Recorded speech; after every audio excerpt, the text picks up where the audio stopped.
À cet instant, c'est plus qu'une vie qui se joue. La dignité d'un peuple, l'avenir d'un continent entier repose sur le courage d'un seul homme. Si Traoré tombe, c'est toute une mémoire, toute une souveraineté qui sont sacrifiées sur l'autel de l'oubli. Mais s'il tient, c'est la preuve que l'Afrique peut écrire sa propre histoire, non avec des discours, mais dans la sueur, la solidarité, le risque quotidien.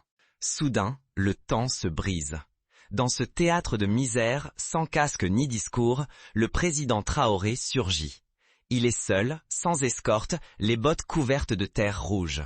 Il avance, le regard planté dans celui du tireur, et, d'un simple geste, impose le respect, gèle l'instant, défie la fatalité. La scène reste muette, mais tout bascule dans ce souffle suspendu entre la vie et la mort. Le garde hésite. Sa main tremble, le canon s'abaisse. Ce geste silencieux sauve la vie de l'enfant, mais bouleverse aussi l'ordre établi. Il défie la cupidité, l'exploitation étrangère qui ronge les richesses africaines depuis des décennies, voire des siècles. Ici, la justice ne se proclame pas, elle se vit, tangible, dans la poussière et le sang séché. Avez-vous déjà vu un président arrêter une balle, non pas avec des gardes du corps, ni avec des armes, mais simplement avec ses yeux? Imaginez la scène. Au sud du Burkina Faso, dans la poussière brûlante d'une mine aurifère, un jeune garçon fait face à la mort.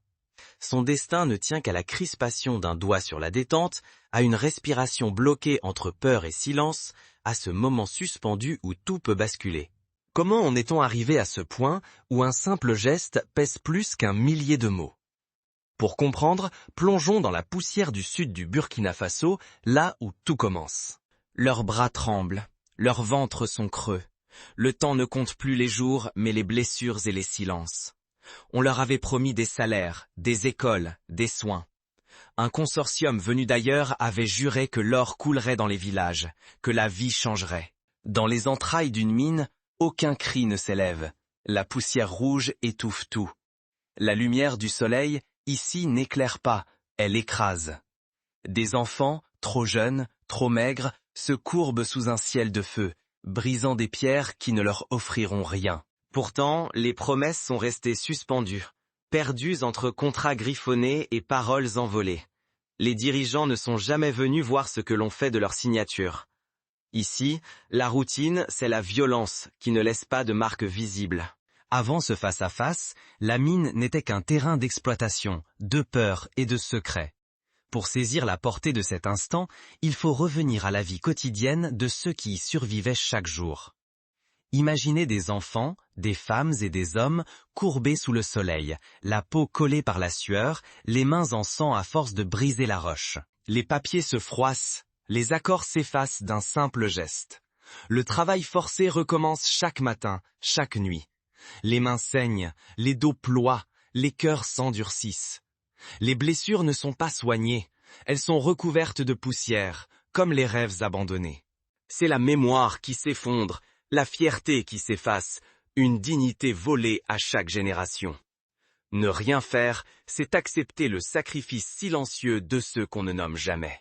Les superviseurs se taisent, détournent le regard, feignent d'ignorer les sanglots étouffés sous la bâche. La douleur des mères ne fait pas de bruit.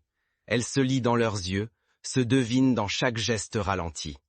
Quant aux mineurs, leur lassitude pèse plus lourd que la roche extraite. Ils savent que l'oubli s'installe vite, que la souffrance n'a pas de témoin au-delà des grilles de la mine. Mais que risque-t-on à détourner les yeux? Quand l'inhumanité devient routine, chaque nom s'efface, perdu dans la poussière et la fatigue. Lorsque le pouvoir s'aventure dans la poussière, la peur change de visage. Pourtant, il suffit parfois d'un geste, d'un refus, pour fissurer ce silence. Parfois, un événement inattendu fait trembler l'ordre établi et rallume l'espoir. C'est alors qu'un homme, autrefois simple ouvrier parmi les autres, va rompre le cercle. Son nom, bientôt, ne pourra plus être effacé. Ce genre de scène rappelle d'autres moments où des dirigeants ont pris des risques hors du commun pour leur peuple. On se souvient, par exemple, de Nelson Mandela visitant les townships, ou de Patrice Lumumba qui, au Congo, risquait sa vie pour refuser l'humiliation coloniale. Mais ici, Traoré ne se contente pas de symboles. Il agit là où la vie est la plus nue, la plus vulnérable. Au sud du Burkina Faso, sur une terre rouge et brûlante, le président Traoré descend dans la mine.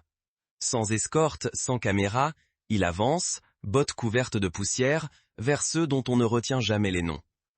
Il s'agenouille près des enfants, leur tend une gourde d'eau, écoute en silence, les yeux plongés dans ceux qui n'ont jamais eu de voix. Ici, il n'y a pas de discours. La justice commence dans l'intervalle d'un souffle, là où la dignité d'un enfant rencontre la mémoire d'un pays qui a trop longtemps fermé les yeux. D'un geste sans appel, Traoré ordonne la fermeture du site. Les sorties sont verrouillées. Personne ne quitte la mine tant que la vérité n'a pas jailli. Les puissants, les superviseurs, ceux qui s'abritaient derrière leur badge, doivent répondre. Une tension nouvelle s'installe. La poussière ne dissimule plus. Chaque visage doit affronter ce qu'il a fait ou laisser faire. Les preuves surgissent, apportées par les mains usées des ouvriers. Des listes de noms, des salaires jamais versés, des outils trop petits, conçus pour des doigts d'enfant. Des promesses, d'écoles, de repas, d'avenir, griffonnés sur des papiers jaunis, jamais sortis d'un tiroir ou d'une poche. Sous les tentes improvisées, la trahison du système s'étale, consignée en mots hésitants et en montants qui n'apparaissent jamais sur la fiche de paie. Ce jour-là, la poussière échoue à étouffer la vérité. Si elle ne sort pas, le système perdure, et l'impunité s'abat sur les ruines de l'enfance. Au fil des fouilles, d'autres preuves accablantes émergent. Des contrats signés à la va-vite, certains par des enfants de 9 ans à peine. Un lot de vitamines détournées, réservé aux jeunes ouvriers puis revendus. Des sacs marqués de logos étrangers, remplis de poussière d'or, vidés de toute promesse. Les témoignages s'enchaînent, bouleversants. Marama, Fatou, Aïcha. Des voix cassées par la fatigue racontent les journées de 10 heures, les coups, la faim, la peur qui ronge jusque dans le sommeil, et l'espoir qui s'effrite. Chacun livre plus que des mots. Il dépose les cicatrices invisibles que nulle caméra ne saurait capter. Pourtant, la dignité perce. Nous ne sommes pas des ombres, nous voulons vivre. Mais un silence nouveau s'impose, chargé de regards et d'attentes. Ce qui se joue ici dépasse la mine. C'est l'avenir d'un pays qui tremble dans la poussière. Cette réalité n'est pas propre au Burkina Faso. On la retrouve, par exemple, au Congo, dans les mines de cobalt, ou en Sierra Leone, où des enfants extraient des diamants pour alimenter une industrie mondiale insatiable. Dans l'Amazonie brésilienne, des peuples autochtones subissent le même type de spoliation, et en Asie du Sud-Est, des enfants travaillent dans les plantations ou les usines textiles pour des multinationales. L'exploitation a 1000 visages, mais le silence, lui, est universel.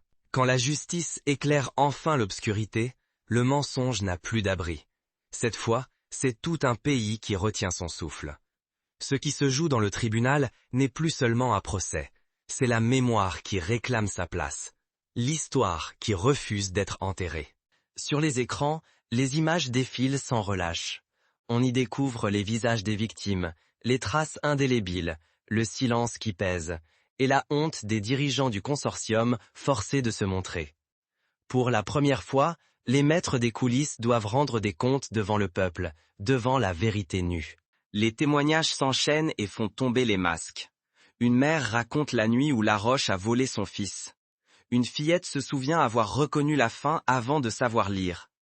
À chaque confession, la salle vacille. L'accusation s'enracine, la défense se fissure. Le verdict tombe, net. Tous les avoirs du consortium sont gelés. La gestion du site minier passe à la communauté locale et les premières poursuites criminelles sont lancées. Cette fois, la justice ne s'arrête pas aux mots. Elle agit, elle tranche, elle transforme.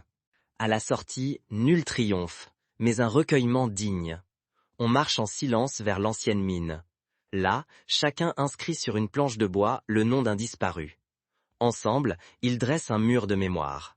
Ce geste grave la justice dans le bois et dans les cœurs, pour ne plus oublier. Ce mur de mémoire n'est pas sans rappeler le mémorial de Gorée au Sénégal, ou le mur de la paix à Berlin, où chaque nom, chaque pierre rappelle à la fois la douleur et la résilience. On retrouve la même symbolique dans les stèles du Rwanda, qui rappellent à chaque génération que l'oubli est le premier ennemi de la dignité. La Renaissance débute, fragile mais déterminée. Là où l'on arrachait la souffrance, on bâtit désormais une clinique, une école, un puits pour l'eau potable. La mine, autrefois symbole de perte, devient lieu de vie, de soins, de savoir, de dignité retrouvée. Si la justice reste un mot, la mémoire s'efface et l'histoire se répète. Mais aujourd'hui, la justice a pris corps. L'avenir peut enfin changer de main. Prenez l'exemple du village voisin, où la création d'une coopérative agricole a permis à une centaine de familles de sortir de la pauvreté. Grâce à la solidarité, l'entraide et la gestion locale, les enfants vont désormais à l'école, les femmes accèdent aux soins, les récoltes nourrissent tout le village. À Madagascar, des initiatives similaires ont permis à des communautés de transformer d'anciennes mines en forêts, restaurant la biodiversité et créant de nouveaux emplois. La vraie révolution, c'est refuser d'oublier et oser reconstruire autrement. Ce n'est pas qu'un cri d'indignation, c'est une promesse tenue, chaque jour, dans le silence des mains qui s'entraident et dans le refus obstiné du retour en arrière. Mais toute victoire a son prix. Dans l'ombre, certains refusent d'accepter la fin de leur règne. Les anciens superviseurs tentent de reprendre la main, d'acheter des complicités, de semer la peur. Le combat pour la justice ne s'achève jamais en un seul jour. Là où résonnaient les pioches d'enfants, il y a désormais des cahiers et des stylos. L'école a rouvert, la santé n'est plus un luxe, et la terre, délivrée de l'extraction, nourrit enfin les familles. Les anciens du site sont devenus bâtisseurs. Ils ont érigé un mur de mémoire où chaque nom volé à la mine demeure gravé pour toujours. Autour de ce monument, des arbres poussent, plantés ensemble, symbole d'un avenir qui se cultive au lieu de s'arracher. La solidarité prend racine, outils partagés, jardins communs, coopératives agricoles. La vie renaît, lente mais digne. Ce modèle, né du courage de Traoré et de sa communauté, inspire bien au-delà des frontières. 5 autres sites africains, choisis par l'Union africaine, adoptent la même méthode. Ce n'est plus une étincelle isolée, c'est une vague qui balaie tout un continent. La diaspora s'empare de l'histoire. Médias, artistes, écrivains la transmettent. Dans les clips, sur les fresques, la main dorée, symbole de justice, s'affiche partout. Ce signe est devenu un cri silencieux, partagé de Dakar à Toronto, de Paris à Ouagadougou. Et ce mouvement n'est pas réservé à l'Afrique. Chacun, où qu'il vive, peut agir, refuser le silence, transmettre la mémoire, défendre la justice dans sa rue, à l'école, en famille. Protéger l'avenir, c'est aussi protéger la mémoire, oser dire non, réparer et croire que l'espoir existe pour chaque génération. Mais derrière l'apparente victoire, une question demeure. Jusqu'où cette révolution silencieuse peut-elle aller? L'histoire n'est pas finie, car partout, des forces contraires s'organisent. Prenons l'exemple de l'Inde, où des communautés entières se sont levées pour fermer des usines polluantes et réhabiliter des rivières. En Europe, des mouvements citoyens ont transformé d'anciens sites industriels en parcs ou en écoles. Partout, la mémoire et la justice vont de pair. Ici se joue la capacité de transformer la honte en fierté, la douleur en action et le passé en force transmise. Tout cela peut se perdre si l'on détourne les yeux. Mais si l'on ose la mémoire et la solidarité, la dignité devient inaliénable et l'espoir se propage, irrésistible. Des multinationales, sentant leur pouvoir menacé, font pression sur les gouvernements. Des campagnes de désinformation émergent, cherchant à minimiser les crimes, à effacer les preuves, à diviser les communautés. Les télévisions étrangères diffusent des reportages biaisés. Les réseaux sociaux relaient des rumeurs pour discréditer les nouveaux leaders. Et si c'était votre enfant, votre sœur, votre terre? Pourriez-vous accepter de détourner les yeux, de vous taire, de laisser la poussière ensevelir la mémoire des humiliés?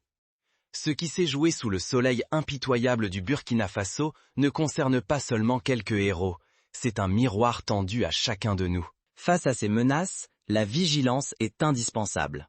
L'histoire regorge de révolutions étouffées par le mensonge ou la division.